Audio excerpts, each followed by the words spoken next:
الرجيم بسم الله الرحمن الرحيم قال سننظر أصدقت أم كنت من الكاذبين اذهب بكتابي هذا فألقه إليهم ثم تول عنهم فانظر ماذا يرجعون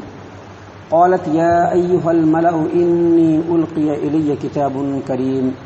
إنه من سليمان وإنه بسم الله الرحمن الرحيم ألا تعلوا علي وأتوني مسلمين قال يا أيها الملأ أفتوني في أمري ما كنت قاطعة أمرا حتى تشهدون قالوا نحن أولو قوة وأولو بأس شديد والأمر إليك فانظري ماذا تأمرين قالت إن الملوك إذا دخلوا قرية أفسدوها وجعلوا أعزة أهلها أذلة وكذلك يفعلون وإني مرسلة إليهم بهدية فناظرة بما يرجع المرسلون۔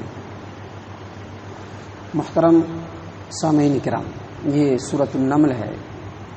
اور سورۃ النمل سے ابھی آیت نمبر 27 سے لے کر کے آیت نمبر 35 تک آپ کے سامنے تلاوت کی گئی ہے۔ 27 نمبر کی آیت سے لے کر 35 نمبر کی آیت تک آپ کے سامنے تلاوت کی گئی۔ 9 آیات ہیں اور ان آیات میں اللہ تبارک و تعالیٰ نے پچھلے واقعے کو تسلسل کے ساتھ بیان کیا ہے، اور جیسا کہ کل کے درس میں آپ کو بتایا گیا کہ ایک روز سلیمان علیہ السلام اپنے لشکر میں سے پرندوں کا جائزہ لے رہے تھے۔ جائزہ لیتے وقت ہدہد وہاں پہ موجود نہیں تھا۔ سلیمان علیہ السلام نے پوچھا کہ ہدہد کہاں ہے، تو لوگوں نے لا علمی کا اظہار کیا، تو بتایا سلیمان علیہ السلام نے کہا کہ آنے کے بعد اگر اس نے اپنے غیر حاضر ہونے کی معقول وجہ نہیں بتلائی تو یا تو اس کو سخت عذاب دیا جائے گا یا اس کو ذبح کر دیا جائے گا۔ ہدہد پرندہ جب آیا تو اس نے بتایا کہ اے سلیمان علیہ السلام، میں ایسی خبر لایا ہوں جو خبر آپ نہیں حاصل کر سکے، اور وہ خبر یہ ہے کہ یہاں سے کچھ دور ملک سبا کے اندر، سبا کی قوم کے لوگ، ملک یمن میں سبا کی قوم کے لوگ بڑے خوشحال ہیں، لیکن وہ سورج کی پوجا کرتے ہیں، لہٰذا میں اس کی خبر آپ کو دیتا ہوں۔ جب یہ خبر سلیمان علیہ السلام کو ہدہد نے دیا تو خبر کو فوراً مان نہیں لیا، حالانکہ سلیمان علیہ السلام کے سامنے اس نے واضح طور پر کہا کہ میں آپ کو ایک پختہ خبر دے رہا ہوں، یقینی خبر دے رہا ہوں جو میں نے اپنے آنکھ سے دیکھا ہے۔ لیکن سلیمان علیہ السلام نے خبر کی تحقیق ضروری سمجھی۔ یہاں پر یہ پتہ چلتا ہے کہ دنیا اور زمانے کے اندر اور لوگوں کے درمیان بہت سارے لوگ ہوتے ہیں جو کبھی سچی بات بھی لوگوں کو بیان کرتے ہیں، کبھی جھوٹی بات بھی بیان کرتے ہیں، خاص طور سے کسی خاص انسان کے متعلق، خاص پرسن کے متعلق اگر کوئی آدمی کچھ ایسی خبر دے جو قابل اعتراض ہو تو فوراً اس پر یقین نہیں کر لینا چاہیے۔ حالانکہ ہمارے یہاں یہ بات بہت زیادہ پائی جاتی ہے اور بہت افسوس کے ساتھ یہ بات بولنا پڑتا ہے کہ کبھی کسی کے متعلق کوئی بات کوئی بولتا ہے تو فوراً وہ آدمی اس بات کو اور آگے بڑھا دیتا ہے۔ مثال کے طور پر کسی نے کسی کو ایک بات بتلایا تو اب وہ جا کر کے پورے معاشرے کے اندر وہ اس بات کا ڈھنڈورا پیٹے گا۔ بتانے والے نے سچ بتایا یا جھوٹ بتایا اس کی تحقیق نہیں کرتے ہیں، بس فلاں آدمی کے تعلق سے یہ آدمی ایسا کر رہا تھا، تو اب وہ پورے معاشرے کے اندر بول دے گا اس بات کو۔ حالانکہ یہ بات شرعی نقطۂ نظر سے بالکل ناجائز ہے۔ کوئی بھی خبر ہمارے پاس پہنچے، کسی بھی آدمی کے تعلق سے ہمارے پاس کوئی خبر پہنچے، شریعت ہم سے یہ تقاضا کرتا ہے کہ پہلے اس بات کی تحقیق کی جائے، اور تحقیق کرنے کے بعد پھر معاشرے کے اندر اس کو پھیلایا نہیں جائے، بلکہ تحقیق کرنے کے بعد صاحب معاملہ کی اصلاح کی جائے، اس کو بتایا جائے، اس کو سمجھایا جائے۔ سلیمان علیہ السلام نے بھی یہی کام کیا۔ جب یہ خبر ان کے پاس پہنچی کہ فلاں ملک کے اندر قوم سبا کے لوگ بڑے خوشحال ہیں، بڑے دولت مند ہیں، بڑے تجارت والے ہیں، بڑی خوشحالی ہے، لیکن اس کے باوجود وہ لوگ سورج کی پوجا کر رہے ہیں، تو انہوں نے کہا سننظر اصدقت ام کنت من الکاذبین، میں دیکھوں گا، ابھی دیکھ لیتا ہوں، ابھی تمہارے خبر کی تحقیق کر لیتا ہوں کہ تم سچ بول رہے ہو یا جھوٹ بول رہے ہو۔ گویا خبر کی تحقیق اور تصدیق ضروری ہے، اور اپنے سے آگے بڑھانے کے لیے جب تک خبر کی تصدیق نہ ہو آگے نہیں بڑھانا چاہیے، کیونکہ ایک آدمی کے پاس اگر کوئی بات پہنچتی ہے کسی کے بھی تعلق سے اور بغیر سوچے سمجھے آگے بڑھا دیتا ہے تو اس کو نبی صلی اللہ علیہ وسلم کے فرمان کو ہمیشہ یاد رکھنا چاہیے کہ اللہ کے رسول صلی اللہ علیہ وسلم نے فرمایا کفا بالمرء کذبا ان يحدث بكل ما سمع. ایک انسان کے جھوٹے ہونے کے لیے بس اتنا ہی کافی ہے کہ اگر اس کے پاس کوئی خبر پہنچی تو بغیر تحقیق کے فوراً اس خبر کو دوسروں تک پہنچا دیا. گویا بولنے والے نے ایک بات کہا اور ہم نے اس کو دوسروں تک پہنچایا، اور جھوٹا کون ہو گیا؟ جھوٹا ہم ہو گئے. اللہ کے رسول نے فرمایا کہ اس کے جھوٹا ہونے کے لیے بس اتنا ہی کافی ہے کہ جو بات اس کو پہنچی فوراً لوگوں میں پھیلانا شروع کر دیا. تو انہوں نے سلیمان علیہ السلام نے بات کی فوراً تصدیق نہیں کی، بلکہ تصدیق کے لیے پہلے تحقیق کو ضروری سمجھا. کہا کہ ابھی ہم جانچ لیتے ہیں، ابھی ہم پڑتال لیتے ہیں، ابھی ہم دیکھ لیتے ہیں کہ تمہاری بات کتنی سچی ہے اور تم کس قدر جھوٹ بول رہے ہو. اور اس کے لیے انہوں نے طریقہ کیا اختیار کیا؟ طریقہ یہ اختیار کیا کہ فوراً ایک خط لکھا، معمولی سا چھوٹا سا خط، اور اس پرندے کو دیا اور کہا کہ اس خط کو لے کر کے جاؤ اور جا کر کے اس ملکہ کے دربار میں اس خط کو گرا دو اور دور کھڑے ہو کر کے دیکھو کہ اس کا کیا رد عمل ہوتا ہے. اس سے دو بات ہوگی، ایک تو تمہاری بھی جانچ ہو جائے گی تم کتنا سچ بول رہے ہو، اور دوسرا جن لوگوں کے بارے میں تم نے بتایا ہے ان کی ذہنیت کیا ہے، وہ کیا سوچ رکھتے ہیں، کیا وہ سچے ہیں یا جھوٹے ہیں، یا وہ سورج کی پرستش کر رہے ہیں تو گمراہی کی وجہ سے کر رہے ہیں یا جان بوجھ کے کر رہے ہیں. یہ ساری باتیں کا پتہ چل جائے گا. اللہ تبارک و تعالیٰ فرما رہے ہیں کہ سلیمان علیہ السلام نے کہا اذهب بکتابی ھذا، اس خط کو لو فالقہ الیہم، اور ان کے پاس جا کر کے گرا دو، ثم تول عنہم فانظر ماذا یرجعون، اور وہاں سے ہٹ کر کے دیکھو کہ وہ لوگ کیا رد عمل کرتے ہیں، ان کا کیا ری ایکشن ہوتا ہے، اس خط کو پانے کے بعد وہ کیا سوچتے ہیں. ہدہد پرندہ خط لیتا ہے، خط لے کر کے جا کر کے ٹھیک ملکہ کے دربار کے پاس گراتا ہے، اور اس وقت ملکہ جو ہے وہ سورج کی عبادت کرنے کی تیاری میں لگی رہتی ہے. جب دیکھتی ہے کہ خط اس کے سامنے آ کر کے گرتا ہے اور گرانے والا ایک پرندہ ہے، خط کو پڑھتی ہے تو بہت زیادہ کشمکش میں مبتلا ہو جاتی ہے کہ اب کیا کرنا چاہیے. کیونکہ کئی باتیں جو اس میں سمجھ میں آتی ہے، جو اس کو سمجھ میں آ گئی. پہلی بات اس کو یہ سمجھ میں آئی کہ یہ جو خط آیا ہے ایک بادشاہ کی طرف سے ہے، لیکن بادشاہ کا سفیر نہیں آیا ہے. کیونکہ بادشاہ جب اپنا خط کسی دوسرے بادشاہ کے پاس بھیجتے ہیں تو ان کا مخصوص آدمی ہوتا ہے جو سفیر ہوتا ہے، وہ خط لے کر کے جاتا ہے. لیکن کسی ملک کے سفیر کے بجائے ایک معمولی پرندہ جو ہے وہ خط لے کر کے آیا ہے، یہ بہت تعجب خیز بات ہے. دوسری بات یہ، خط کو پڑھنے کے بعد اس کو سمجھ میں آیا کہ یہ خط جو ہے ایک ایسے بادشاہ کا ہے جو بہت بڑا فرما روا ہے، مصر کا، فلسطین کا اور شام کا وہ بادشاہ ہے. ایسے بادشاہ کی طرف سے خط آیا ہے، یہ کوئی معمولی خط نہیں ہے. اور دوسرا، یہ خط جو ہے وہ بہت لمبا چوڑا نہیں ہے بلکہ 3-4 جملوں میں ہے بس. دیکھیے خط کے الفاظ اللہ تبارک و تعالیٰ نے خود بیان کیے ہیں، انہ من سلیمان، یہ خط جو ہے وہ سلیمان کی طرف سے ہے. وانہ بسم اللہ الرحمن الرحیم، اور بسم اللہ الرحمن الرحیم یعنی اللہ جو رحمان اور رحیم ہے اس کے نام سے میں یہ خط شروع کرتا ہوں. اللہ تعالی علیہ واتونی مسلمین، میں تم کو آگاہ کرتا ہوں، خبردار کرتا ہوں کہ تم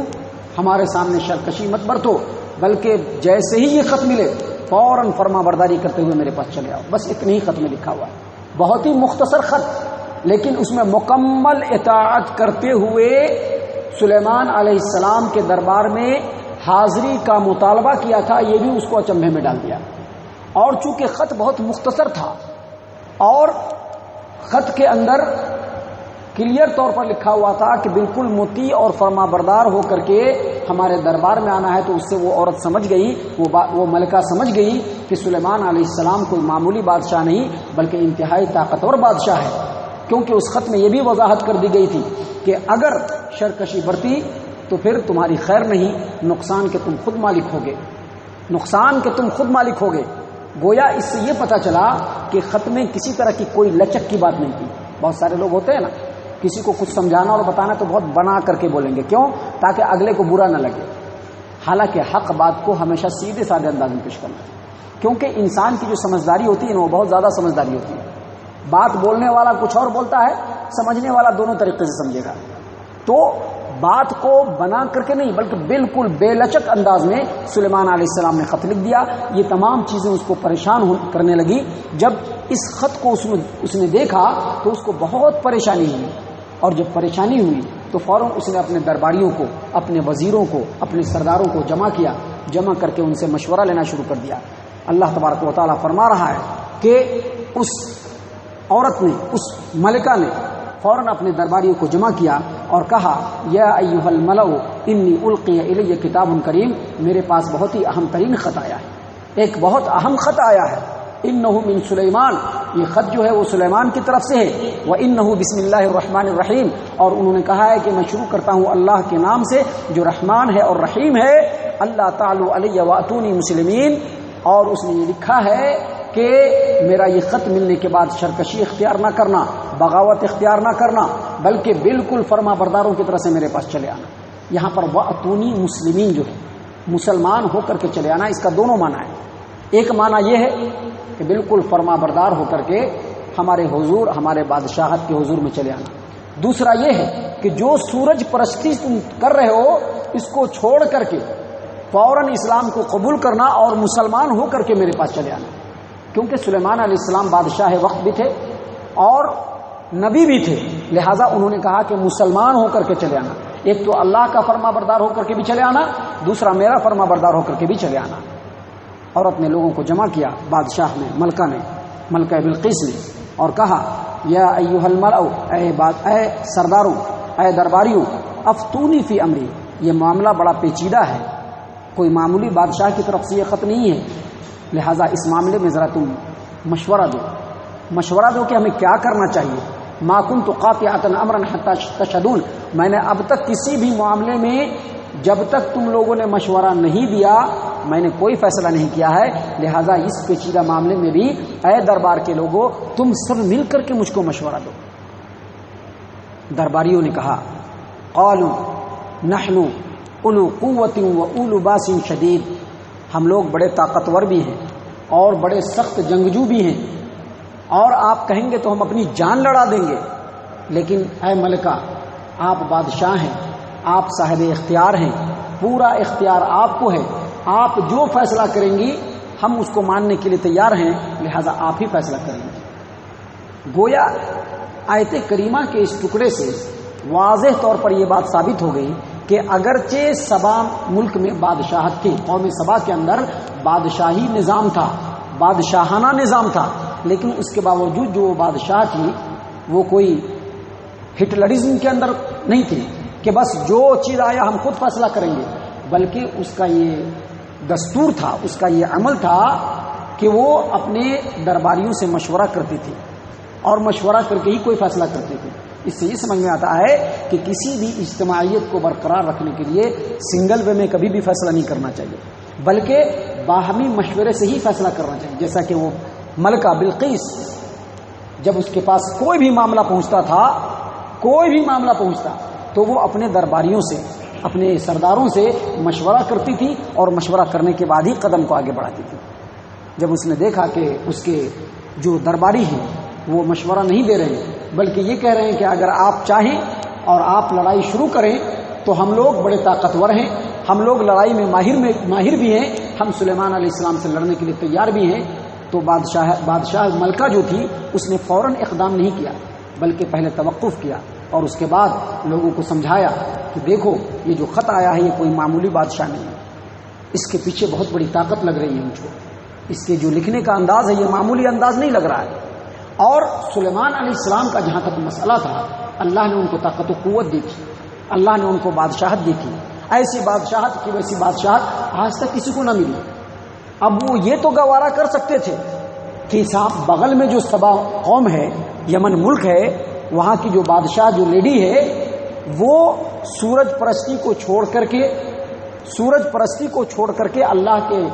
دین کو قبول کرے، اللہ کی عبادت کو قبول کرے، توحید کو قبول کرے اور اپنی بادشاہت چلائے، یہ تو وہ گوارا کر سکتے تھے، لیکن یہ کبھی بھی گوارا نہیں کر سکتے تھے کہ ان کے قریب میں ایک ملک ہو جہاں اللہ تبارک و تعالیٰ کو چھوڑ کر علی الاعلان ملکی سطح پر سورج کی پرستش ہو رہی، یہ کبھی بھی برداشت نہیں کر سکتے تھے سلیمان علیہ السلام۔ لہٰذا اس خط سے اس عورت نے یہ اندازہ لگا لیا کہ سلیمان علیہ السلام چھوڑنے والے نہیں، لہٰذا اپنے درباریوں کو سمجھاتے ہوئے انہوں نے کہا کہ ان الملوک، دیکھو بھائی، کوئی بھی بادشاہ جب کسی ملک میں پہنچتا ہے اور وہاں وہ فتح حاصل کرتا ہے تو پھر اس ملک کو چھوڑتا نہیں ہے، اس ملک کو سب سے پہلے اس ملک کے جو طاقت و قوت ہوتی ہے، جو اس کے دولت ہوتے ہیں، جو اس کے کمیونیکیشنز ہوتے ہیں، پہلے اس کے اوپر قبضہ جماتے ہیں اور پھر ملک کو بالکل قلاش کر دیتی ہے،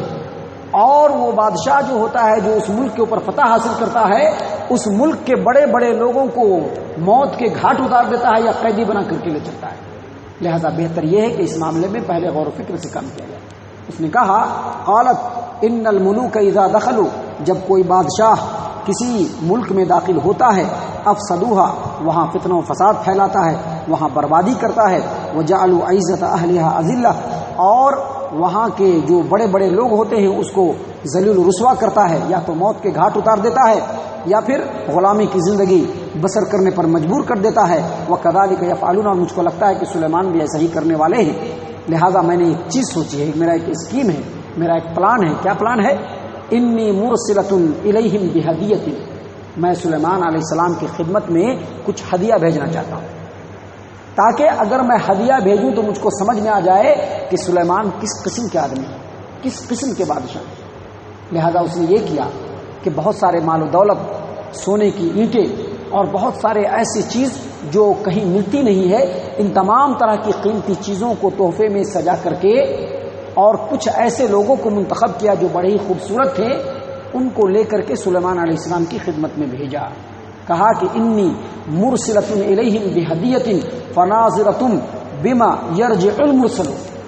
ہم تحفے کے طور پر لوگوں کو بھیجتے ہیں اور تحفہ بھیجتے ہیں، دیکھتے ہیں کہ سلیمان علیہ السلام کیسا جواب دیتے ہیں، اس کے جواب کے حساب سے ہم لوگ اپنا معاملہ طے کریں گے۔ اگر وہ نبی ہوں گے تو یقینی طور پر میرا تحفہ قبول نہیں کریں گے۔ کیوں نہیں قبول کریں گے؟ حالانکہ نبی تو تحفہ قبول کرتے ہیں، لیکن قبول اس لیے نہیں کریں گے کہ ایک مشرک کا تحفہ کبھی بھی نبی قبول نہیں کرے گا۔ جب اس نے یہ شرط رکھا کہ یہاں سے شرک ہٹے اور یہاں پر اللہ تبارک و تعالیٰ کی توحید آئے، تو اب اس کنڈیشن کے بعد وہ ہمارے تحفے کو قبول نہیں کریں گے۔ اگر وہ دنیا دار بادشاہ ہوں گے تو وہ ہمارے تحفے کو قبول کریں گے، اور تحفے کو جب ہمارے قبول کر لیں گے تو ہمارے لیے ان سے لڑنا آسان ہو جائے گا۔ دیکھیے ایک لیڈی بادشاہ، کتنی عقل مندی اس کے اندر ہے، کتنی عقل مندی ہے، اور ایک مسلمان موحد شاید اتنی عقل بھی نہ رکھتا ہو۔ جب وہ معاملہ کرتا ہے تو مشرکوں سے ہر طرح کا ساز باز کرنے کے لیے تیار ہو جاتا ہے، ہر طرح کی اپناپن اور محبت کو پیش کرنے کے لیے تیار ہو جاتا ہے۔ لیکن وہ لیڈی بادشاہ جو ابھی مشرک ہے، لیکن اس نے تحفہ بھیجا تو وہ جان لیا کہ اگر یہ دنیا دار بادشاہ ہوگا فوراً میرے تحفے کو قبول کرے گا، اور جب میرے تحفے کو قبول کر لے گا تو اس سے لڑنا آسان ہو جائے گا۔ لیکن اگر وہ نبی ہوگا تو اس کنڈیشن میں ہمارے تحفے کو قبول نہیں کرے گا، اور اگر تحفہ قبول نہیں کرے گا تو پھر ہمارے لیے لڑنا مشکل ہے۔ تب اس کے بعد ہمیں کمپرمائز ہی کرنا پڑے گا ہر حال میں۔ اس طرح سے اس عورت نے انتہائی دانش مندی کا ثبوت دیا۔ انشاءاللہ یہ واقعہ کل اور پرسوں بھی آپ کے سامنے بیان کیا جائے گا۔ یہاں پر صرف اتنا غرض ہے کہ یہ چیزیں، صرف اتنا عرض ہے کہ یہ جو باتیں اللہ تبارک و تعالیٰ بیان کر رہا ہے ہماری نصیحت کے لیے بیان کر رہا ہے، کہ اس سے ہم نصیحت حاصل کریں کہ اللہ تبارک و تعالیٰ کے کیسے کیسے بندے اس روئے زمین پر گزرے ہیں۔ اللہ تبارک و تعالیٰ ہم تمام کو ان واقعات سے نصیحت اور عبرت حاصل کرنے کی توفیق عنایت فرمائے۔ اللہ تبارک و تعالیٰ ہم تمام کو پکا اور سچا ایمان والا بنائے۔ آمین یا رب العالمین، وما علینا الا البلاغ المبین۔